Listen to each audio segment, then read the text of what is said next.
नमस्कार दोस्तों, हर हर महादेव। आशा करते हैं कि आप लोग अच्छे होंगे। हम भी अच्छे हैं। हम आप लोगों को एक बहुत ही प्यारी सी कहानी भोलेनाथ की सुनाने जा रहे हैं। कैसे महादेव अपने भक्त की कष्ट को नहीं देख पाते हैं और अपने भक्त पर अपनी दया बरसा ही देते हैं। अब कथा पर चलते हैं। कथा पूरी सुनिएगा। आधा अधूरा कथा सुनने से शिव गुरु का अपमान होता है, इसलिए कथा पूरी सुने। अब कथा पर चलते हैं। बहुत समय पहले की बात है।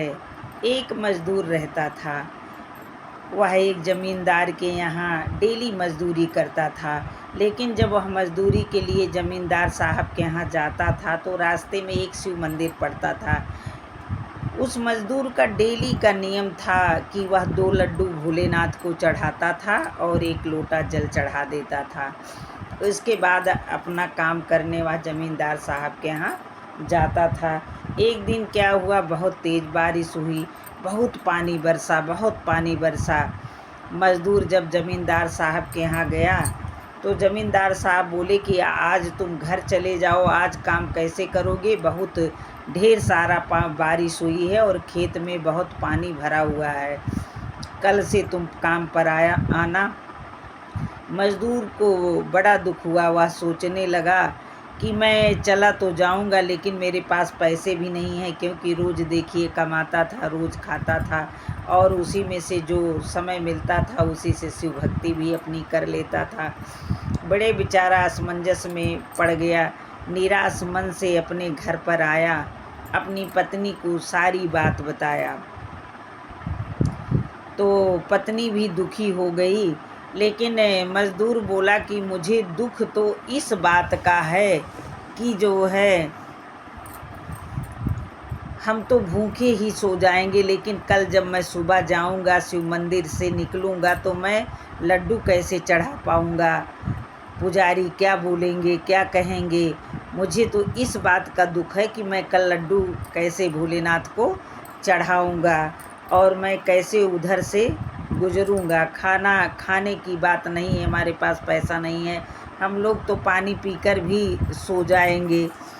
इसके बाद जो है दोनों बड़ी चिंता में हो गई। पत्नी बोली चिंता न करिए, भोलेनाथ कोई ना कोई रास्ता ज़रूर निकालेंगे। अब मज़दूर को भी थोड़ा देखिए सांत्वना मिली। दोनों पति पत्नी सो गए। घर में तो कुछ था नहीं, खाने पीने का कुछ उनके पास नहीं था।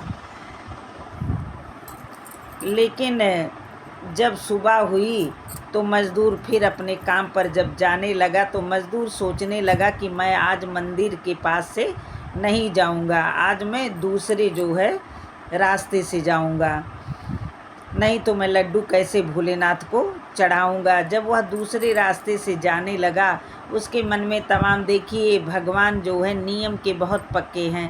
अगर हम नियम से उनको 1 लोटा जल ही चढ़ाते हैं, लेकिन नियम से चढ़ाना चाहिए, कभी नियम तोड़ना नहीं चाहिए जो है।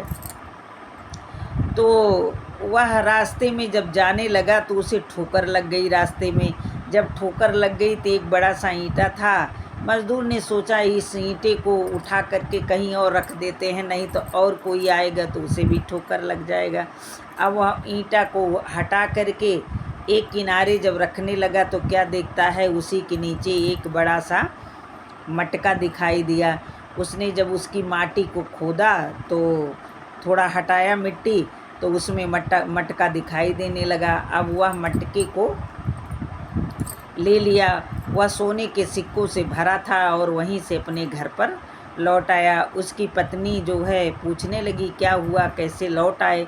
तब सारी बात अपनी पत्नी को बताया और पत्नी से बोला कि तुम 2 सिक्का मुझे दे दो, पहले मैं बाज़ार जा कर के भोलेनाथ के लिए 2 लड्डू खरीद लूँ और उन्हें जा कर के मैं अर्पित कर देता हूँ, तब कोई काम आगे करेंगे।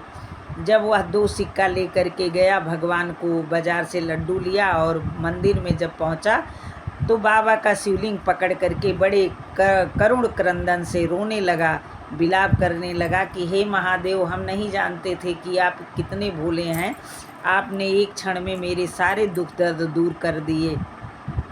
जब वह रोने लगा तो भगवान प्रकट हुए और उस भक्त को साक्षात दर्शन दिए। देखिए हमारे भोलेनाथ ऐसे ही हैं, वह किसी का भी दुख देख नहीं पाते हैं। उनके यहाँ देर है लेकिन अंधेर नहीं है। समय ज़रूर लगता है लेकिन जीत सच्चाई की